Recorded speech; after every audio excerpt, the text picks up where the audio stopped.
Muita gente tem medo de alguma coisa, e o medo não é um sentimento ruim. O medo é um sentimento que nos protege, que faz com que a gente evite situações perigosas. Mas quando o medo de alguma coisa é tão intenso, tão frequente, tão forte, ao ponto de trazer prejuízo e algum sofrimento para a pessoa, o medo pode deixar de ser medo e virar um transtorno chamado fobia específica. Nesse vídeo eu vou explicar quais são os sintomas da fobia específica, como que a doença evolui e como que é feito o tratamento. Na fobia específica, para começo de conversa, existe uma ou algumas coisas que dão muito medo para a pessoa.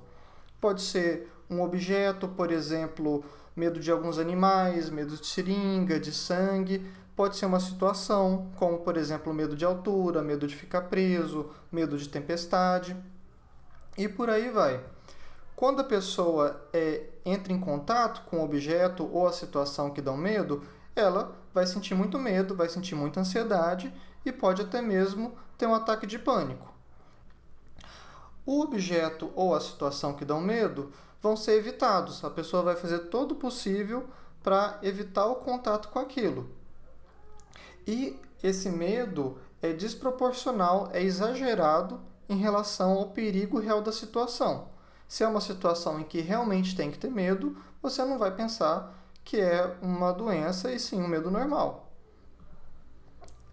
A duração dos sintomas tem que ser de no mínimo 6 meses, normalmente dura muito mais tempo do que isso, e existe um sofrimento, existe um prejuízo para a pessoa.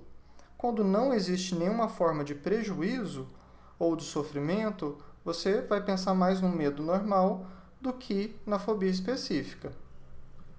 Então, por exemplo, algumas pessoas têm medo de seringa, de agulha, de sangue, e quem tem esse medo passa por um sofrimento terrível, às vezes desmaia, às vezes tem ataque de pânico quando tem que colher um exame de sangue ou receber uma injeção, ou mesmo faz todo o possível para não receber, mesmo quando existe indicação médica para isso. Outro medo comum é medo de insetos, como por exemplo barata, escorpião, aranha. Tem gente que tem medo de animais, como lagartixa, cobra, gato, cachorro, medo de pássaros. Então, por exemplo, quem tem medo de algum tipo de inseto pode, por exemplo, evitar ir em qualquer lugar em que possa ter aquele bicho, aquele animal que ela tem medo. Tem gente que, por exemplo, tem medo de cobra, não vai de jeito nenhum em uma fazenda pelo medo de ter uma cobra lá. Quem tem medo de inseto, às vezes precisa verificar o quarto inteiro toda noite antes de dormir para ter certeza que não tem um inseto lá e que a pessoa pode dormir sossegada. Outro medo comum é medo de locais fechados. Então, quem tem medo de local fechado pode evitar uma série de situações que vão trazer prejuízos para ela. Por exemplo, não usa banheiro público, ou usa o banheiro, mas tem que deixar a porta aberta. Não entra em elevador. Tem gente que não importa quantos andares que tem o prédio, prefere de escada, mas não entra no elevador. Ou até deixa de ir em algum lugar se tiver que pegar elevador, porque simplesmente não consegue entrar lá dentro. Uma outra situação comum é medo de tempestade, de chuva, de raio, de trovão, de ventania.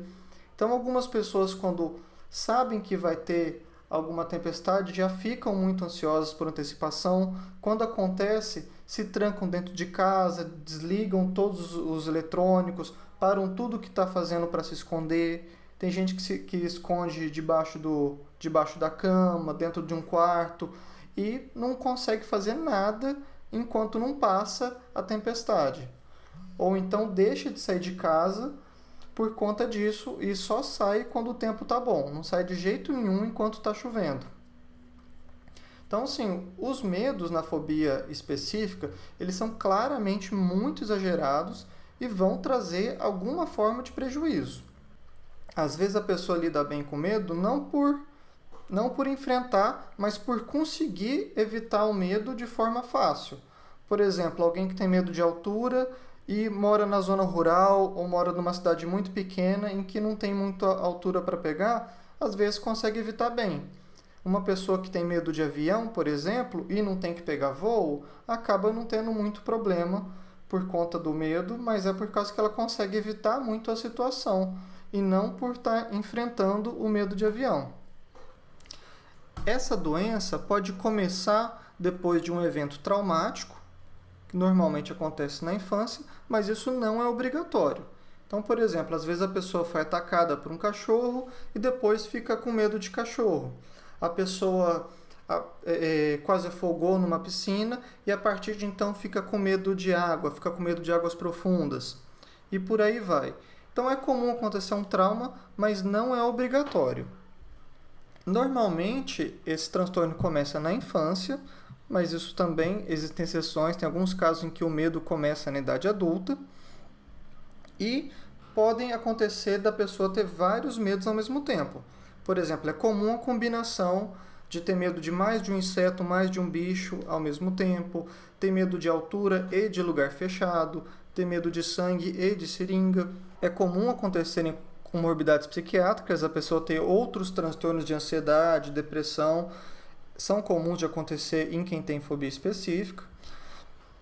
E a prevalência ao longo da vida no Brasil estimada é de 12,4%. Quer dizer, 12,4% da população tem ou já teve fobia específica ao longo da vida.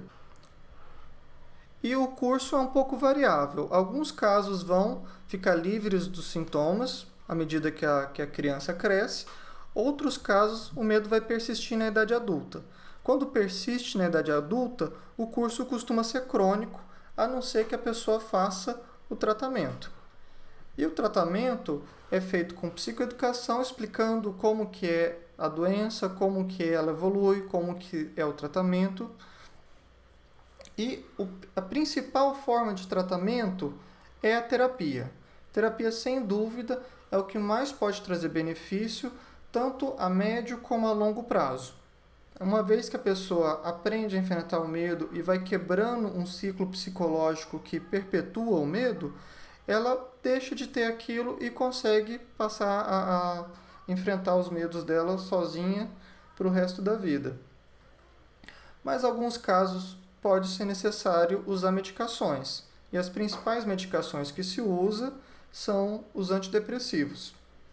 Quando a pessoa vai passar por algumas situações muito específicas, como por exemplo, quem tem medo de avião e vai ter que voar uma vez, mas isso não é comum, pode-se usar algum tipo de calmante, como alprazolam, bromazepam, diazepam, clonazepam, algum dos medicamentos tarja preta só para ajudar naquele momento.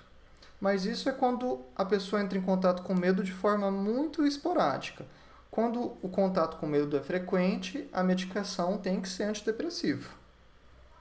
Quer saber alguma coisa a mais sobre fobia específica? Pode ficar muito à vontade para perguntar e a gente se vê no próximo vídeo.